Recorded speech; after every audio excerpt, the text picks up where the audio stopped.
Bien, gracias. Sí, doctor. Vamos a iniciar la clase del día de hoy. Con esta iniciamos la unidad de gastrointestinal.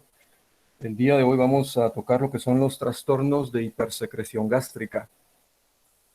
Como trastorno de hipersecreción gástrica vamos a entender todas aquellas patologías secundarias a la exposición y sobreexposición y daño por el ácido clorhídrico principalmente. Recordemos que a nivel gástrico tenemos lo que son las glándulas que están repartidas en todo lo que es el cuerpo y el antro. Y dentro de la composición de estas glándulas principalmente destacan tres células. La célula principal, sobre todo, que está ubicada en la base de la glándula. Recordemos que la célula principal secreta lo que es el pepsinógeno, que después se va a convertir en pepsina, que es fundamental para la digestión de las proteínas. Las células endocrinas, que pueden ser principalmente secretoras de gastrina o de histamina, dependiendo del sitio donde estén ubicadas. Y la célula que es nuestro foco de atención del día de hoy, que es la célula parietal. Esta célula parietal, que tiene una forma como de una E, que la ven acá, es extremadamente importante para la fisiopatología de estos trastornos. Como ustedes pueden darse cuenta, la célula parietal tiene estos corpúsculos que están intracitoplasmáticos. Estos corpúsculos son las bombas de protones. Y otra parte importante de la célula parietal es que hay tres clases de receptores. Uno que se va a activar a través de histamina, otro de acetilcolina y otro a través de lo que es la gastrina. Entonces, veamos. La estimulación puede darse por cualquiera de estos tres receptores, por cualquiera de estas tres vías, ya sea cuando comemos por liberación de gastrina o, por ejemplo, por vía del vago, por ejemplo, cuando pasamos cerca del pollo campero y olemos ese olor tan característico y entonces despierta una hipersecreción ácida, ¿verdad? O con algunas otras situaciones, por ejemplo, internas que van a liberar histamina, entonces hay activación en cualquiera de estos receptores. Como ya habíamos dicho, las bombas de protones están intracelulares y están de una forma no activa. Cuando estos receptores se activan o se estimulan, entonces lo que sucede es que estas bombas pasan ya no digamos que dentro de la célula, sino que se ponen en la periferia de los canalículos y empiezan a secretar hidrogeniones, intercambiándolo por iones potasio, y estos hidrogeniones son los que van a formar el ácido clorhídrico. Por eso es de que debe de haber una estimulación importante para que se activen las bombas de protones y haya secreción de ácido clorhídrico. Este es uno de los principios básicos, incluso para el tratar a un paciente con una gastritis. Muchas personas, muchos médicos, no dan el tratamiento en el momento adecuado y desfasan ese tratamiento y entonces la respuesta no es la que uno espera. Bien, dentro de las presentaciones pues hay múltiples, pero básicamente para adherirnos al programa que ustedes tienen en el 2021, vamos a hablar de dos patologías en específico. La primera, que es el reflujo, la enfermedad por reflujo gastroesofágica, y la úlcera péptica, que puede ser tanto gástrica como duodenal. Aquí vemos una úlcera que prácticamente, una úlcera es como un agujero, penetra en las capas más profundas, llega incluso a la muscular, obviamente del tejido gástrico, de la pared gástrica. Bien, empezando por la enfermedad por reflujo. La enfermedad por reflujo se define como ese conjunto de síntomas y o complicaciones resultantes del reflujo del contenido gástrico hacia el esófago y que puede ir más allá de la cavidad oral, que incluso puede llegar a la laringe y a veces hasta el pulmón. Quizá una de las situaciones importantes del reflujo es de que puede llegar a ser tan importante que va a afectar la calidad de vida y la salud de la persona que lo está padeciendo. Reflujo es una enfermedad que existe en todo el mundo. En todo el mundo va a haber personas con reflujo. Más sin embargo, si ustedes se dan cuenta, en el hemisferio occidental es donde vemos la mayor cantidad de prevalencia de reflujo en las poblaciones. Poblaciones que históricamente son poblaciones más delgadas o que protegen o que se cuidan un poquito mejor, tienen una prevalencia un poquito más baja o bastante más baja, como la que vemos en el oriente asiático, en el lejano asiático, ¿verdad?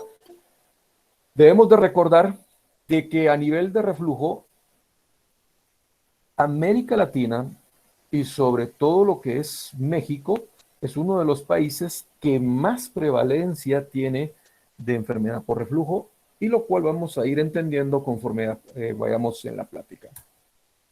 A nivel centroamericano y Caribe, realmente son escasos los estudios que hay sobre prevalencia, pero tenemos que en Dominicana es aproximadamente el 18%, en Honduras un 22% y Guatemala está fluctuando entre el 7 al 32% dependiendo del área estudiada. Es menos frecuente obviamente en áreas rurales y es mucho más frecuente en áreas urbanas. Y al decir áreas urbanas, esto ya incluye, por ejemplo, cabeceras departamentales y o incluso municipales. Como habíamos comentado, la calidad de vida realmente de estos pacientes es bastante pobre y va en relación directa a la cantidad de síntomas que los pacientes están teniendo. Realmente nadie se va a morir por reflujo, pero sí puede tener una calidad de vida muy miserable. En esta gráfica lo que ustedes pueden observar es que la línea punteada superior es una población normal, o sea, no tiene reflujo. La línea debajo, la de en medio, es una población con síntomas leve moderado y la de hasta abajo es síntomas severos. Si se dan cuenta, todos estos son parámetros de funcionabilidad. Cómo se siente la persona. Me siento bien, me siento decaído, me duele el cuerpo aunque no tenga nada. Todo esto, salud mental. Y vean que las personas, entre más síntomas de reflujo tengan, su calidad de vida en cualquiera de los parámetros estudiados es muy por debajo de una población que no presenta ningún dato de reflujo. Actualmente se reconoce que hay 3 fenotipos de enfermedad por reflujo. La primera y más frecuente es la enfermedad por reflujo no erosivo. La segunda es la esofagitis erosiva. Y la tercera, el esófago de Barrett. A nivel fisiopatológico, debemos de recordar que esto no es una sola situación que va a llevar a que el paciente tenga reflujo. Pueden haber múltiples diferentes en los pacientes y hay pacientes que tienen 1, 2, hasta 3 situaciones que pueden estarle ocasionando que el paciente tenga reflujo. Dentro de lo más característico es que haya alteraciones en la motilidad esofágica y entonces haya un aclaramiento esofágico inadecuado. Todos tenemos reflujo. Hay reflujo fisiológico. Sobre todo después de comer, siempre vamos a tener episodios de reflujo. Pero los episodios normales o fisiológicos de reflujo son muy breves porque los mecanismos de defensa, sobre todo los del esófago, se encargan de aclarar de forma inmediata ese episodio de reflujo y entonces no llega a haber un tiempo suficiente de exposición a la mucosa, no hay un daño y por lo tanto tampoco hay un síntoma que evidenciar. Pero si hay problemas de motilidad esofágica, entonces sí podemos llegar a tener episodios de reflujo. También podemos tener pacientes que tienen disminución en su producción de saliva. Recuérdense que la saliva cumple funciones de buffer. Cuando hay episodios de reflujo, la saliva, que es alcalina, va a neutralizar episodios excesivamente ácidos, y entonces el paciente puede que no llegue a tener ninguna situación molesta. También daños en el esófago por consumo de medicamentos u otras situaciones que puedan llegar a ocasionar un daño a nivel mucoso. Importante, la zona del esfínter esofágico inferior, en el cual vamos a tener una disminución de la presión normal de ese esfínter. Y también podemos tener problemas de vaciamiento gástrico. Normalmente, sobre todo en pacientes diabéticos, algo común de que el vaciamiento sea lento o bastante retrasado, y entonces se vaya acumulando contenido alimenticio en el estómago, y en determinado momento pueda que haya un ascenso de ese contenido gástrico. De todos estos, el más importante actualmente se reconoce que es la relajación transitoria del esfínter esofágico inferior. Eso quiere decir de que el esfínter realmente no está dañado, pero simplemente por situaciones funcionales se relaja más de la cuenta, y entonces permite episodios de exposición al ácido mucho más prolongados. Y eso es lo que va a llevar a que el paciente tenga reflujo con síntomas y o daño a nivel de su mucosa. Dentro de los factores de riesgo asociado tenemos importante la obesidad, el tabaquismo, la genética, la presencia de cambios anatómicos a nivel de lo que es el diafragma crural, ese esfínter esofágico inferior, y sobre todo con la presencia de una hernia hiatal, el embarazo, el uso de algunos medicamentos y el consumo de alimentos, algunos, ¿verdad? En cuanto a la obesidad, el día de hoy se reconoce como uno de los factores de riesgo más importantes y más comunes para reflujo. De hecho, se sabe que cuando el índice de masa corporal está por arriba de 30, ya el paciente puede llegar a tener episodios de reflujo que puedan llegar a convertirse en algo realmente molesto. Esta es una de las razones principales por qué la prevalencia de reflujo es mucho mayor en la población occidental, porque está de la mano a la prevalencia de obesidad. Recordemos que en la población occidental está muy fuerte el consumo de carbohidratos, de frituras, comidas rápidas, gaseosas, y todo eso asociado a que ahora pues ya ni para cambiar canales se tiene que levantar uno, sino que puede pasar toda una tarde sentado cambiando canales con un control remoto, y entonces todo eso favorece a que la población tienda a padecer de obesidad y que por consiguiente pueda haber reflujo. Además, cuando una persona tiene la costumbre de comer comidas copiosas con mucha regularidad, eso va modificando la capacidad gástrica y va haciendo que haya una distensión gástrica. Si esta va siendo repetida, esa modificación anatómica que se da va haciendo que el esfínter esofágico inferior, que normalmente en su porción intragástrica tiene aproximadamente un largo de unos 2 a 3 centímetros, se vaya acortando. Al hacerse más corto, ese esfínter esofágico pierde su fuerza, ya no logra hacer la presión que debería de hacer, y esto va a llevar a que haya una incompetencia de ese esfínter y, por supuesto, episodios de reflujo. El tabaquismo también se ha visto como un factor de riesgo importante, el cual es dosis dependiente. A mayor consumo de tabaco, mayor exposición a todos los tóxicos, daño a nivel de la mucosa, y entonces también menos secreción de saliva, y esos son factores que pueden condicionar a que haya reflujo. está condicionado también a que se ha visto que los hombres tienden a ser más fumadores y por eso está asociado más el tabaquismo como factor de riesgo en el hombre. La genética no la podemos descartar. Hasta un tercio de los pacientes tiene historia familiar de que un padre, una madre o un abuelo padecieron de reflujo y está condicionado por estos tres genes que no vamos a entrar en mayor detalle porque no es el objetivo de esta plática. Pero sí debemos de recordar que hay un factor genético importante. La presencia de una anomalía anatómica a nivel de lo que es el diafragma crural, sobre todo con la presencia de una hernia hiatal. La hernia hiatal, cuando el músculo diafragmático está muy flojo, ya no ejerce la presión adecuada y permite que parte del estómago pueda ascender hacia la cavidad torácica y formar una especie de bolsón.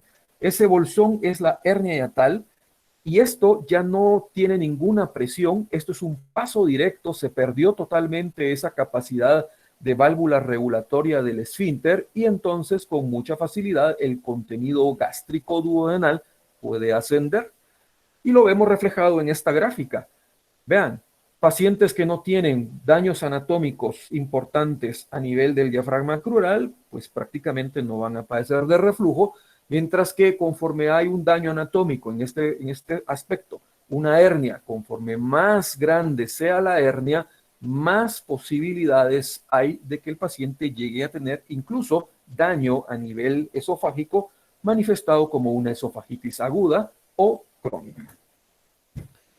El embarazo puede llegar a ocasionar reflujo transitoriamente, obviamente, mientras la madre está embarazada, puede llegar a verse hasta desde un tercio hasta el 50% de las madres y es mucho más evidente a partir del quinto mes del embarazo. Esto es por efectos puramente hormonales de los estrógenos y la progesterona, pero también por la presión intraabdominal que va ejerciendo ese bebé conforme va creciendo y va a ir ocupando mayor espacio intraabdominalmente, va desplazando todas las vísceras y entonces eso también va a favorecer a que pueda haber episodios de reflujo en una madre embarazada. La ingesta de ciertos medicamentos tampoco la podemos dejar por un lado. Existen tres clases importantes: aquellos que reducen la presión del esfínter esofágico inferior, como los que están aquí; aquellos que inducen o facilitan a que haya un daño o inflamación en la mucosa esofágica, que son este grupo; y aquellos que pueden favorecer a que haya un retraso en el vaciamiento gástrico, como sería este grupo. De todos los medicamentos que se han estudiado, los que más se han asociado a reflujo son el grupo de los calcioantagonistas, de los antidepresivos tricíclicos, de las benzodiazepinas y los anticolinérgicos. En cuanto a los alimentos, debemos de recordar que Occidente se ha caracterizado de algunos años para acá en que sus dietas no son las más saludables, todos son comidas rápidas, frituras, exceso de grasa, y entonces todo esto, pues riquísimo y todo lo que quieran, pero no favorece a una dieta saludable, y obviamente si el consumo es regular, no eventual como pues debería de ser, entonces va a favorecer a obesidad, y puede favorecer a que haya reflujo. Además, la grasa y algunos alimentos pueden favorecer a que haya relajación transitoria del esfínter esofágico inferior, o bien también al ser una digestión tan difícil, tan lenta, que haya un vaciamiento mucho más lento y eso favorezca que el paciente tenga episodios de reflujo. En cuanto a cómo vamos a clasificar al reflujo gastroesofágico, utilizamos desde el 2006, sigue vigente lo que se llama el consenso de Montreal. Este consenso divide en dos grandes grupos a esta enfermedad: aquellas que se manifiestan específicamente con patología esofágica y aquellos que pueden manifestar otras patologías no sean necesariamente a nivel esofágico. Dentro de aquellos que se manifiestan exclusivamente a nivel esofágico, tenemos los que son puramente sintomáticos, y esto quiere decir de que no van a tener un daño histológico o evidente en la mucosa, y este es el síndrome de reflujo típico, aquella persona que tiene pirosis, que es el ardor, el síndrome de dolor torácico por reflujo, que en algún momento puede confundirse con una isquemia cardíaca, y es importante que estos pacientes sean evaluados siempre primariamente por el cardiólogo para descartar isquemia. Una vez que ya se descartó la isquemia cardíaca, pues entonces sí podemos empezar a pensar en una patología de tipo esofágico.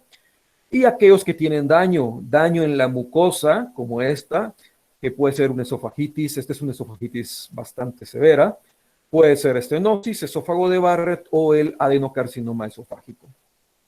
Y de los síndromes que se caracterizan por tener patologías no tanto esofágicas, sino que en otros organismos, en otros sistemas, están aquellos con asociación ya plenamente establecida, como es la tos crónica, la laringitis crónica y el asma recurrente. No todo el asma es reflujo, sobre todo si el asma es de difícil manejo o que recurre con mucha facilidad, podríamos pensar que el reflujo está asociado y estudiar esa posibilidad. No quiere decir de que el reflujo sea la causa del asma, no, pero puede estar asociado. Y con asociación probable, pero todavía muy discutida, faringitis, sinusitis, fibrosis pulmonar, otitis media recurrente y otras muchas más. Las manifestaciones típicas de un reflujo es la pirosis, que es esa sensación quemante del área retroesternal, y la regurgitación, que es esa percepción molesta, anómala, por flujo de contenido gástrico hacia la boca o la hipofaringe. Cuando tenemos o estamos pensando en que hay una posibilidad de que haya, que la tos que este paciente tiene, que la laringitis recurrente que este paciente tiene, o que los episodios de agravamiento que esta paciente asmática tiene, sean debido a reflujo, debemos de recordar que es multifactorial, o sea, no es solo que el reflujo sea la causa. El reflujo es solo un agravante, ¿ya? Principalmente, las causas potenciales pueden ser directas por aspiración del ácido clorhídrico, aquí la flechita se desplazó, debería estar acá, o indirecta por mediación neuronal, activan los factores neuronales, están irritados y entonces hay una broncoconstricción y toda esa situación. Por lo general, cuando estos síntomas son asociados a reflujo, coexisten con uno o dos de los síntomas clásicos, ya sea pirosis y o regurgitación. El diagnóstico de la enfermedad por reflujo es un diagnóstico eminentemente clínico, es algo que uno debe de sospechar. Una vez que uno ha hecho un diagnóstico clínico, debe de preguntarse si su paciente tiene datos de alarma o no, entendiéndose por datos de alarma, por ejemplo, pacientes por arriba de los 50 años, en algunas guías incluso ya mencionan arriba de los 45, todo dependiendo de la epidemiología local del cáncer gástrico o del cáncer esofágico, cualquiera de los dos. Entonces, dolor, náuseas, vómitos, anemias o sangrados evidentes, esos son datos de alarma, pérdidas de peso. Entonces, si el paciente es una persona por debajo de los 45 años y no tiene ninguno de los datos de alarma que acabamos de mencionar, o sea, son negativos, uno podría con toda tranquilidad dar una prueba terapéutica. En cambio, si uno tiene un diagnóstico probable de enfermedad por reflujo, pero está positivo cualquiera de esos datos de alarma, entonces la aproximación diagnóstica debería de ser a través de una endoscopía para no retrasar un diagnóstico. En el caso de que vamos a decidir por una prueba terapéutica, la prueba terapéutica es la administración de cualquiera de los inhibidores de bomba de protones a las dosis estándar 2 veces al día durante 2 semanas. Se va a considerar una prueba positiva si la respuesta, o sea, que el alivio de los síntomas sea mayor al 50%. Si a las 2 semanas el paciente dice, mire, me siento mucho mejor y en una escala de un 1 al 10 me siento en un 7 aliviado, uno dice, esa prueba es positiva. Y entonces, ¿qué nos dice? Que estamos en lo correcto en nuestro diagnóstico y el paciente lo que tiene es una enfermedad por reflujo gastroesofágico. Si el paciente tiene una prueba negativa, o sea, su respuesta fue muy baja, uno debería de ir a complementar con otras pruebas diagnósticas. Si la respuesta no es la esperada, como ya hemos dicho, entonces sí, vamos a hacer endoscopía para ver qué está sucediendo, entendiendo la endoscopía como aquel procedimiento que nos permite ir a ver la mucosa esofágica, gástrica y duodenal, y además nos permite tomar muestras de tejido para que el patólogo vea la morfología a nivel celular. La endoscopía está indicada cuando hay datos de alarma, los cuales ya dijimos, o bien que queremos detectar o descartar alguna complicación de un reflujo. ¿En qué pacientes? En aquellos que han tenido síntomas de larga evolución, por ejemplo, más de 5 años, hay que descartar que no tenga esófago de Barrett o que tenga un reflujo refractario. Esto quiere decir que no responde al tratamiento. Otra de las indicaciones, que sospechemos que tenga una entidad que se llama esofagitis eosinofílica, que se va a manifestar muchas veces con síntomas similares al reflujo, pero que no responde a un tratamiento de inhibidores de bomba de protones de forma adecuada. La sensibilidad y la especificidad son muy variables dependiendo de la experiencia y de la habilidad de la persona que realiza la endoscopía. Algo que debemos de recordar es de que la gran mayoría de las endoscopías van a ser negativas. ¿Qué significa eso? Que la mucosa va a ser totalmente normal. Esto es enfermedad por reflujo no erosiva, o sea, no van a haber erosiones, no van a haber ninguna lesión, sino que endoscópicamente la mucosa es normal. Pero si bien la mucosa es normal, la endoscopía nos puede seguir aportando información. Por ejemplo, en esta fotografía que ustedes están viendo, ven que la zona de transición de los epitelios, que es esta línea que demarca el esófago de la línea para arriba, de lo que es el estómago, que sería de la línea para abajo, está separada. Esto ya es una hernia hiatal. Y además, el pinzamiento, que es donde está el esfínter, está abierto. Esto debería estar totalmente cerrado. Entonces, esta válvula está abierta y con mucha facilidad va a haber episodios de reflujo. Si se dan cuenta, este paciente sí puede tener episodios de reflujo a pesar de tener una mucosa totalmente normal. ¿Por qué? Porque la gran mayoría de las endoscopías en reflujo van a ser normales desde el punto de vista esofágico. ¿Ya? Por eso es de que nos tenemos que ayudar en aquellos pacientes en que la prueba terapéutica no fue efectiva o que pues estamos estudiando otras situaciones, refractariedad, con otras herramientas diagnósticas. Dentro de esto tenemos la pHimetría. La pHimetría es una herramienta diagnóstica que nos permite saber si el paciente está teniendo episodios de reflujo ácido o no. Todo lo que está por debajo de 4 es, digamos, un reflujo ácido. Si durante el día este paciente tiene más del 4% de exposición del tiempo total de exposición al ácido, eso es positivo. Pero debemos de recordar que no todo lo que refluye pues, es ácido. Puede haber reflujo alcalino, o sea, no ácido, e incluso puede haber reflujo de gas y que también puede ser molesto, y esa es la causa de por qué el paciente no responde a un tratamiento convencional con un inhibidor de bomba de protones.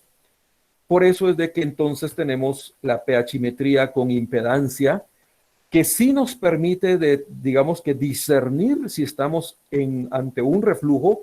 Aquí vemos un episodio retrógrado y vean el pH. Aquí el pH estaba en 4 y cuando viene el episodio de reflujo cae por debajo de 4. Este es un episodio ácido. Contrario a este, siempre está retrógrado el ascenso, o sea, está del estómago ascendente, y vean el pH. El pH sigue estable por debajo, por encima, perdón, del 4. Entonces, aquí no hubo un episodio ácido. Por eso es de que nos sirve mucho lo que es la pHimetría con impedancia. Y también está la manometría de alta resolución.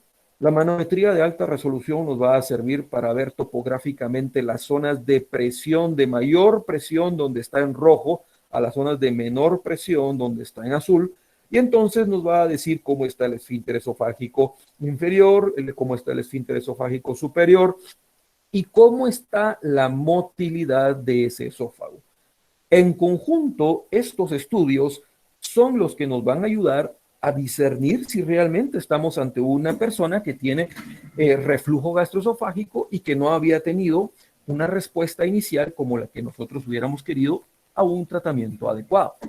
Vean, por ejemplo, evidencia contundente de que el paciente tiene patología de reflujo en la endoscopía, que tuviera una esofagitis grado COD, o sea, una esofagitis bastante importante, de las peores. O en la pHimetría e impedancia, que el tiempo de exposición al ácido sea mayor al 6% del total. Y vean cómo, dependiendo de los hallazgos, también tenemos, esto es, digamos, el limítrofe estudio para, digamos que si este es limítrofe, debo de apoyarme con este, y si no, incluso debo de hacer la manometría para descartar algún trastorno, y totalmente en contra, por ejemplo, si en la pHimetría de impedancia me sale de que el tiempo de exposición total al ácido es menor de 4%, eso descarta que ese paciente haya tenido reflujo ácido.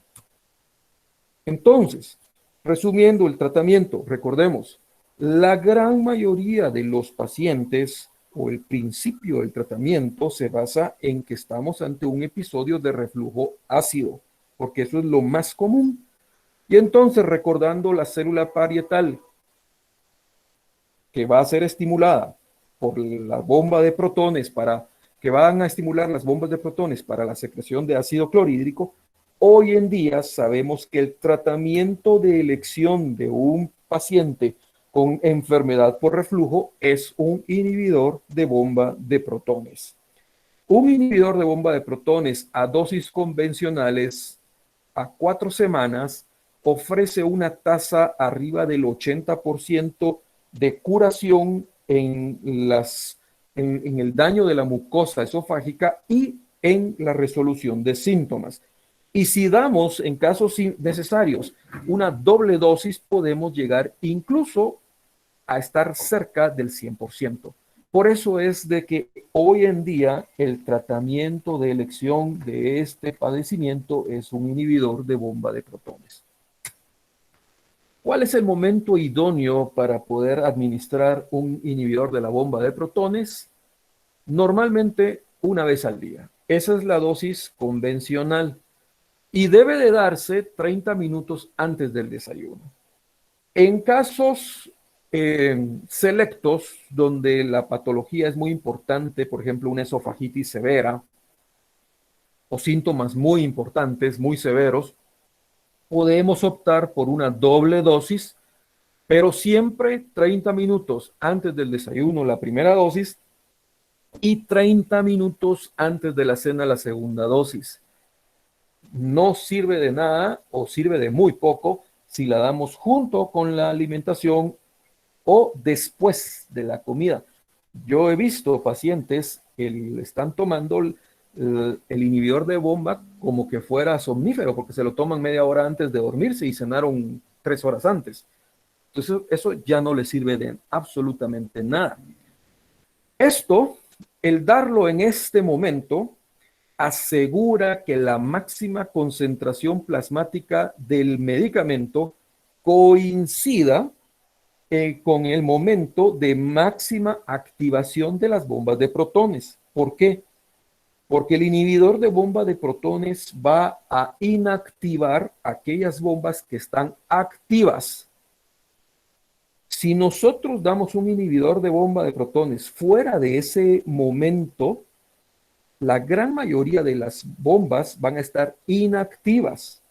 Entonces el medicamento no va a hacer absolutamente nada, ¿ya? Por eso es la razón de ser muy estricto en cuanto al horario de administración.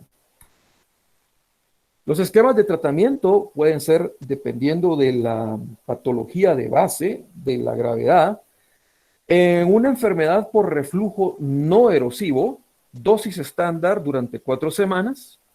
En una enfermedad erosiva, una esofagitis grado C, grado D, dosis estándar 8 semanas.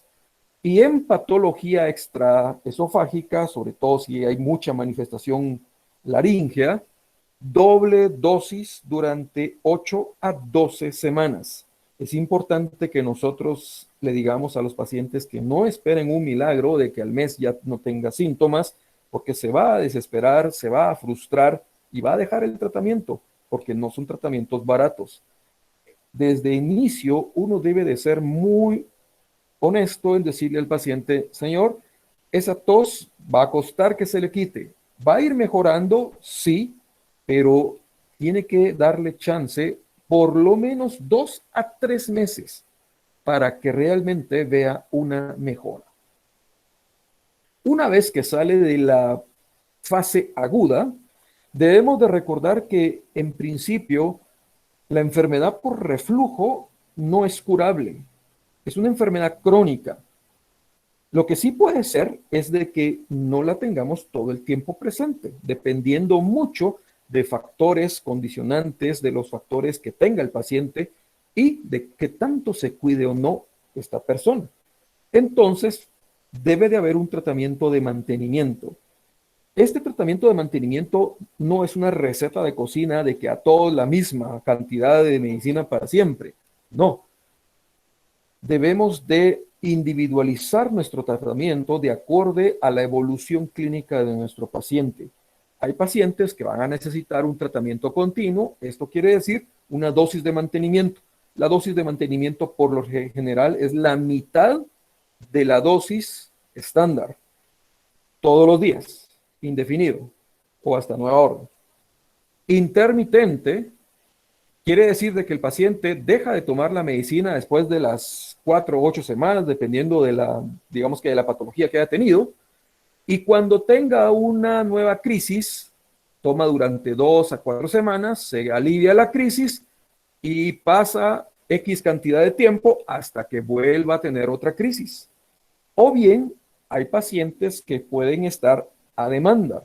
A demanda quiere decir de que el paciente llega a tener una crisis, toma la medicina 2, 3 días, con eso es suficiente, el paciente se siente bien, deja de tener molestias y puede dejar de tomar su medicamento hasta que tenga otra nueva crisis, 2, 3 semanas, meses o al año. Ahí sí que todo es muy variable, depende mucho de muchos factores que no son, que no es, digamos que no son situación del médico ni del medicamento, sino que muchas veces de lo que consume el paciente, de la actividad del paciente, de cómo se porta ese paciente. Debemos de promover un estilo saludable de vida, pues más No quiere decir de que solo frutas y verduras tenga que comer la persona, pero en general una dieta saludable. Y sobre todo ejercicio, promover el ejercicio, sobre todo en aquellos pacientes que tienen algún sobrepeso. Y obviamente evitar todo lo contrario, ¿verdad? El sedentarismo, el consumo frecuente de comidas que todos sabemos que nos van a hacer mal, alcohol, los vicios en general, tabaco, alcohol. Recuérdense que el alcohol transitoriamente relaja ese esfínter y puede provocar episodios de reflujo muy importantes. Pasando al otro tema, el de la úlcera, recordemos que la úlcera péptica es una perforación que va a llegar a las capas más profundas de la pared gástrica. Eroda incluso la muscular, llega a la muscular. Y entonces la úlcera prácticamente es como tener un agujero adentro, ¿sí? El estómago tiene mecanismos de defensa.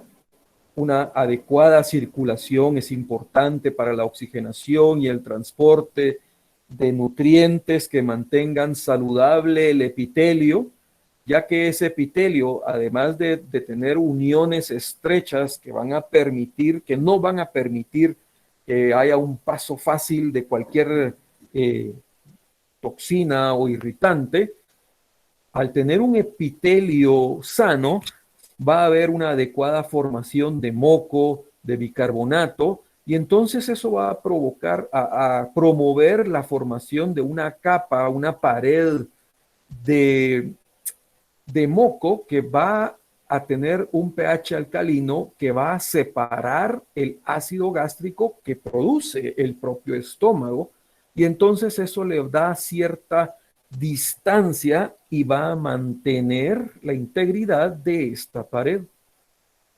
Por cualquier mecanismo se altera la circulación, digamos que la llegada de nutrientes, se abren las uniones estrechas, se deja de producir moco, agua, bicarbonato, entonces el ácido clorhídrico que produce el propio estómago llega a este epitelio y lo daña.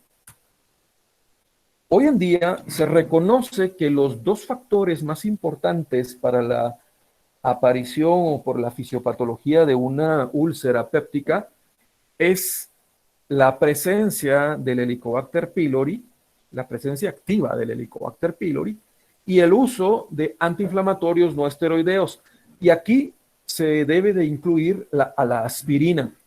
Estos dos factores de riesgo tienen arriba de 3, vean, 3,7 y 3,3. Esto quiere decir de que una persona que tiene Helicobacter pylori tiene una posibilidad 3 veces más alta que una que no lo tiene de padecer de una úlcera. E igual situación con el uso de este tipo de medicamentos. Siempre hay una predisposición mayor en el hombre, pero no es gran diferencia realmente. El Helicobacter, importante, es que es una bacteria prevalente en todo el mundo.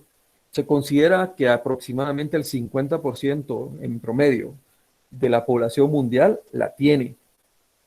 Y obviamente, pues Guatemala no puede quedarse atrás. En Guatemala se considera que aproximadamente el 50% de los niños niños menores de 5 años, tienen la bacteria. Y aproximadamente el 60-65% de los adultos tienen la bacteria. Esto quiere decir que la población guatemalteca se infecta siendo niño, contrario a otras poblaciones, países desarrollados, que ellos, su población, su prevalencia mayor es en el adulto, no en la niñez. ¿Por qué? Porque la forma como uno se contagia en la población o en países en vías de desarrollo o subdesarrollados es a través del agua contaminada. Por eso es de que, digamos que nuestras poblaciones, no solo Guatemala, sino que las poblaciones de países en vías de desarrollo o subdesarrollados, la gran mayoría de su población infantil es altamente prevalente en Helicobacter pylori. La patogénesis del Helicobacter es muy variable. No todas las personas van a desarrollar la misma forma de enfermedad. De hecho, muchas personas tienen Helicobacter y no van a llegar a desarrollar ningún tipo de síntoma o molestia. Ni siquiera se van a llegar a enterar que tenían Helicobacter. Se van a morir por cualquier otra cosa y nunca se enteraron. ¿Por qué? Porque hay factores del ambiente, por ejemplo, si el paciente fuma, si toma alcohol, si toma medicamentos, factores propios del hospedero, de la persona, el genotipo, el polimorfismo, la respuesta inmune, que cada persona es diferente, y propios de la bacteria, factores virulentos, sobre todo la presencia de un factor importante que se llama CAG-A. Ese factor es altamente virulento y desarrolla también enfermedad. El grueso de las personas van a llegar a desarrollar una gastritis crónica, muchas veces totalmente inactiva, y como les digo, puede que jamás se enteren incluso que tenían Helicobacter pylori. De los que presentan síntomas, dependiendo de estos tres factores, puede haber dos situaciones. Uno, que tenga una pangastritis, o sea, afección de todo el estómago. Estos pacientes van a desarrollar con mayor frecuencia una atrofia de la mucosa y pueden llegar a desarrollar cáncer gástrico. O bien que el predominio de la infección sea en el antro exclusivamente y estos pacientes desarrollan más maltomas y úlcera péptica. ¿Quiénes van a desarrollar esto? ¿Quiénes van a desarrollar esto? ¿Y quiénes van a desarrollar esto? Depende de esto y sobre todo de la respuesta inmunológica de cada persona. Por eso no hay forma de decir o de predecir cómo le va a ir a una persona. Y como les repito, la gran mayoría de la población está acá. Aparte de lo que es el Helicobacter, debemos de recordar lo que es también el consumo, sobre todo el abuso en el uso de medicamentos como los AINES y de la aspirina. Estos están dirigidos para inhibir la ciclooxigenasa de tipo inducible. En el cuerpo, normalmente, está la ciclooxigenasa de tipo 1, que se llama constitutiva. Esta ciclooxigenasa es la encargada de la producción de tromboxanos para la activación de plaquetas, prostaglandina E2 para ayudar a la perfusión renal y prostaciclina o prostaglandina I2 para la citoprotección gastroduodenal. Esto es normal. Cuando hay un proceso inflamatorio, dolor, fiebre, esto es inducido por la ciclooxigenasa de tipo 2, por eso esta se llama inducible. Este tipo de medicamentos viene e inhibe la producción tanto de esta ciclooxigenasa, pero se lleva de colada a la producción de esta otra ciclooxigenasa. Por eso es de que el uso de estos medicamentos, incluyendo la aspirina, a la larga lleva a que esta citoprotección se vea afectada y con el paso del tiempo pueda llegar a ver una úlcera o un proceso gástrico, síntomas gástricos. Vean cómo en pacientes que han tenido hemorragia digestiva, aquellos que consumen frecuentemente un AINES tienen mucho más patología que aquellos que no lo consumen. Incluso los factores de riesgo, fíjense, 24 veces más alto el padecer de una úlcera complicada por el simple hecho de utilizar crónicamente un analgésico no esteroideo. Algo importante es de que actualmente, desde hace ya bastantes años, existe una familia o una subfamilia de estos medicamentos que se llaman los COXIB. Estos COXIB respetan a esta eh, ciclooxigenasa, están como quien dice dirigidos a inhibir esta otra, pero el respeto, por así decirlo, no es al 100%, sino que debemos de entender que aunque sí disminuye el riesgo, no lo quita. De hecho, un 35% de pacientes, aún tomando un COXIB, o sea, de los que respetan a esta ciclooxigenasa, pueden llegar a padecer de hemorragia digestiva.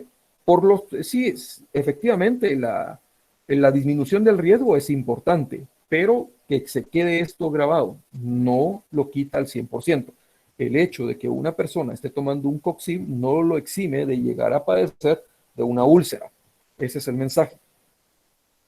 Y obviamente tenemos factores asociados, nuevamente el tabaco es extremadamente irritante para la mucosa del tubo digestivo, el alcohol también irrita, relaja, más reflujo, puede ser un daño directo. Y obviamente tipo también de carnes salitradas, carnes conservadas, puede llegar, las que son ricas en nitrosaminas, pueden llegar a desarrollar, despertar genes que son cancerígenos incluso. Dentro de la clínica hay pacientes que pueden estar totalmente asintomáticos y se manifiestan porque están con síntomas de una anemia, pero cuando hay ya síntomas propios, la dispepsia y el dolor es uno de los más característicos y en algunos, pues evidentemente un sangrado. El dolor es de carácter ardoroso o quemante, sobre todo en el epigastrio, intermitente. Cuando la úlcera es duodenal, puede disminuir con el uso de antiácidos y transitoriamente con la alimentación, pero recurre o reincide el dolor de 2 a 3 horas después de haber comido y puede presentarse en la noche. Cuando la úlcera es de tipo gástrico, es inmediato a la ingesta lo agrava, el antiácido no lo modifica y estos pacientes, como tienen pues dolor, ardor con la comida, tienden a evitar comer y entonces se presentan pérdidas de peso bastante importantes. El diagnóstico de estos pacientes es eminentemente endoscópico, tanto para la úlcera gástrica como para la úlcera duodenal. Y debemos de recordar algo importante, que hay que tomar biopsias para descartar la presencia del Helicobacter pylori, ya que hasta un 70% de los pacientes, o más del 70% en gástrico y más del 90% de las úlceras duodenales van a estar asociadas a la presencia de Helicobacter pylori. Entonces, regresando a que el Helicobacter pylori es bastante importante para la fisiopatología de una úlcera, es importante diagnosticarla y detectarla. ¿Cómo podemos detectarla? Métodos no invasivos, estos tres. Métodos invasivos, estos tres. RUT significa es una prueba rápida de ureasa. Para esto necesitamos una biopsia, ¿ya? De estos, los que más se aconsejan, sobre todo en poblaciones como las nuestras, son la ureasa en aliento y el antígeno en heces. La serología no es muy recomendable en nuestras poblaciones porque la serología no detecta enfermedad activa o inactiva y por epidemiología sabemos que es alta, entonces van a salir demasiados positivos que no necesitan ser tratados.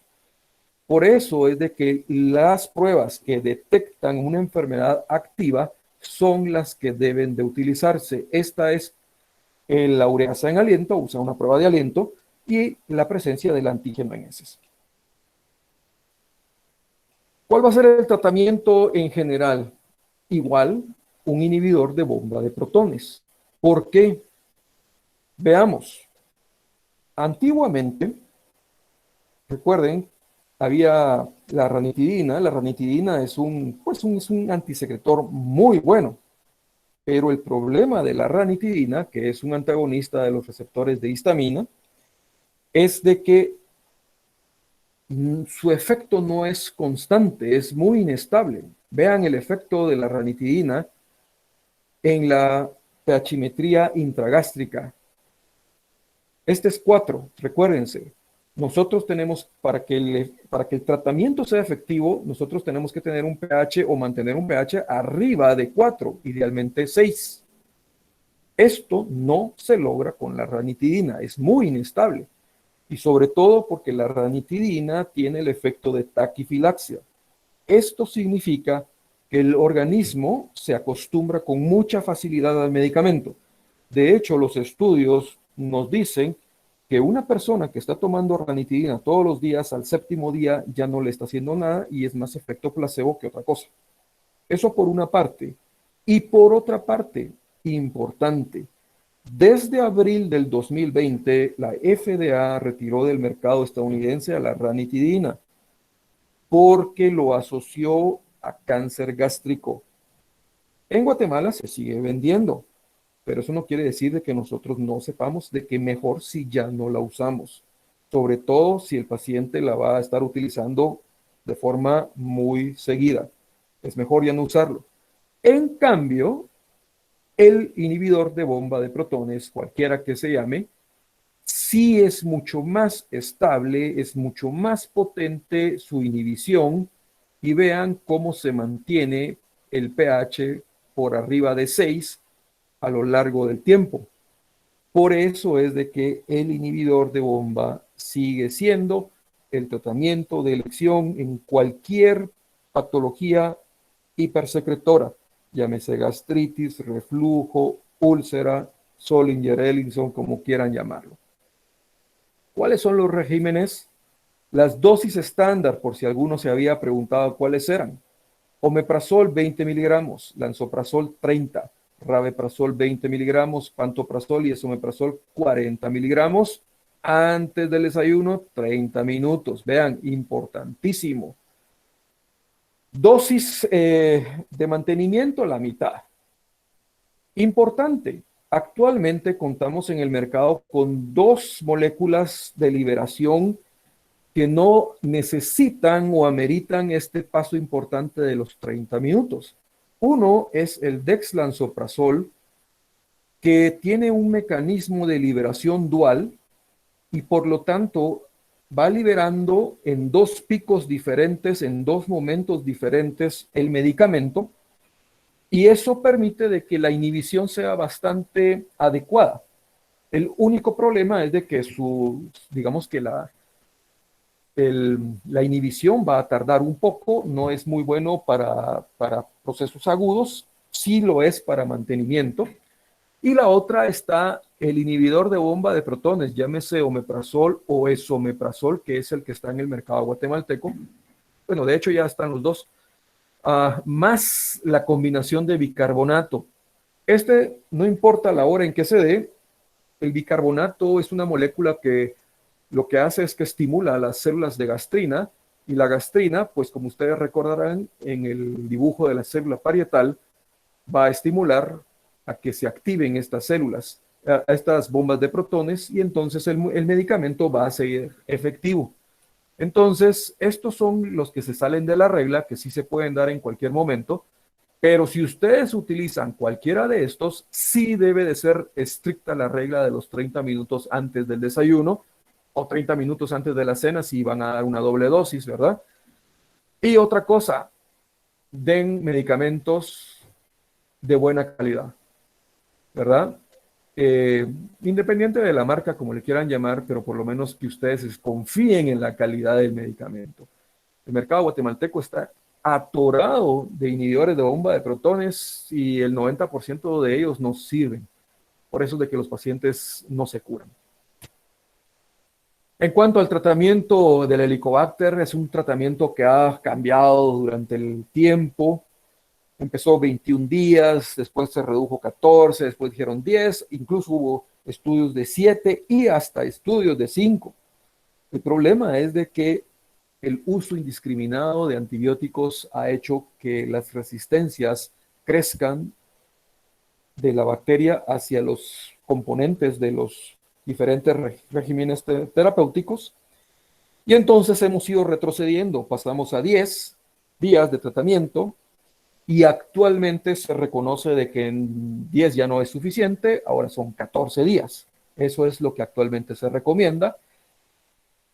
Durante muchísimos años se abogó por una terapia triple, la cual era a base de claritro, amoxi y cualquier inhibidor de bomba de protones. Hoy en día se conoce que esta opción ya no es tan efectiva como creíamos y debe de ser restringido su uso, sobre todo en poblaciones donde la resistencia a la claritromicina está por arriba del 15%. Guatemala es una población donde el helicobacter, la resistencia a claritromicina del helicobacter está por arriba del 70%. Entonces realmente nosotros no deberíamos de utilizar ya regímenes que tengan claritromicina. Lamentablemente en el mercado siguen habiendo estos tipos de productos y los médicos los siguen utilizando y lamentablemente muchas veces en las periféricas del ICS se siguen utilizando con mucha frecuencia esta combinación.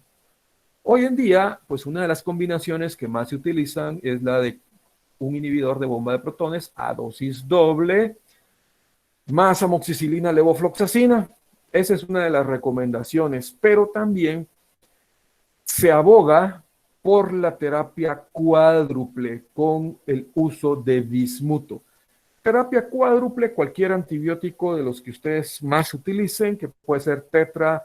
Aquí mencionan metronidazol, quiero hacer una mención al metro. Recuérdense que todas estas guías que se presentan están hechas en poblaciones diferentes a la nuestra. La guía es eso, una guía, no es una regla, no es así de que uno deba de acatarla bajando la cabeza y sin pensar.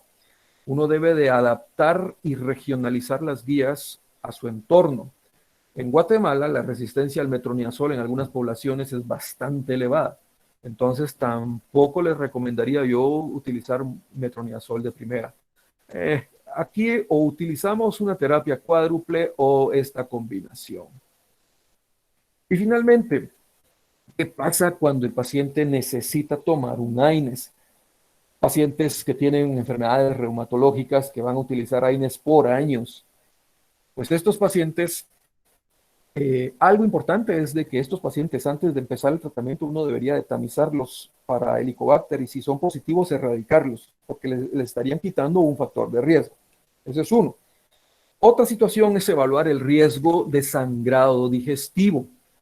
Si el paciente tiene un riesgo de sangrado digestivo bajo, pues uno pues sí, denle en el AINES, pero vigilémoslo. Si el riesgo de sangrado digestivo es intermedio, pues deberíamos de asociarle a ese AINES un IBP o mejor utilizar un Coxib. Y si el riesgo de sangrado es muy alto, entonces mejor utilicemos un Coxib más un IDP y definitivamente, obligatoriamente buscar y tratar el Helicobacter si es positivo. ¿Cómo sabemos si es riesgo intermedio? Cuando tiene dos o tres, de 1 a 2 factores de riesgo, y si es arriba de 3 ya es alto. ¿Cuáles son los factores de riesgo para sangrado? Historia previa de úlcera, sobre todo si sangró, utilización de esteroides, utilización de warfarina, que la persona tenga por arriba de 65 años. Esos son factores de riesgo, o que utilice crónicamente también el AINES. Entonces, se dan cuenta. Es importante evaluar y monitorizar a todos estos pacientes. No es solo de darle un medicamento y que lo consuma y nos vemos el año entrante a ver qué pasó. Importante el subgrupo de pacientes que es muy grande, que utilizan aspirina simplemente porque el cardiólogo les dijo que hay que usarla porque ya llegaron a los 50 años y que hay que protegerlos. Actualmente ese es un criterio que ya ha cambiado muchísimo. De hecho, el Colegio Americano de Cardiología, en sus últimas guías, ya condiciona de forma muy importante el uso de la aspirina y ya no lo generaliza. Pero esa tendencia, esa actitud todavía es muy generalizada en el médico, de que no tiene nada, pero ya llegó a los 50 años, démosle aspirinita. ¿Por qué? Porque le va a proteger el corazón. Nos olvidamos de que la aspirinita, aún a dosis muy bajas, puede ocasionar sangrados digestivos masivos que mate a un paciente. Entonces, en estos pacientes donde realmente necesitamos utilizar eh, un inhibidor de bomba, que haga una aspirina y que asociado puede utilizar un AINES por X o Y razón, porque tiene un riesgo cardiovascular, entonces la opción es el naproxeno más un IVP. ¿Por qué naproxeno? Porque el naproxeno es el medicamento que en todos los estudios ha demostrado mejor seguridad gastrointestinal y mejor seguridad cardiovascular. Por eso es de que sería nuestra opción si el paciente es cardiópata. Y si el riesgo es alto de sangrado, siempre naproxeno, siempre IVP, no otra alternativa. Y sobre todo, tratar de evitar el uso prolongado de uno de este tipo, de uno medicamento de este tipo. ¿Cuáles son las complicaciones probables? Hemorragia es la más frecuente, hasta el 50% de los pacientes la pueden llegar a presentar. Perforación, que puede darse entre 7 a 10 casos por cada 10.000 úlceras, más dado en pacientes masculinos, sobre todo cuando hay consumo crónico de AINES o de prednisona o cualquier esteroide, y que haya tenido historia previa de una úlcera. Esto es una complicación seria que puede llevar a tener una mortalidad de hasta un 24%. Otra de la posible complicación es la penetración a un órgano vecino. La úlcera se adosa a un órgano y el tejido, y digamos que ese proceso inflamatorio invade a ese nuevo órgano y también lo ulcera. Uno de los órganos más frecuentemente afectados es páncreas, pero puede haber penetración a colon, puede haber penetración a vaso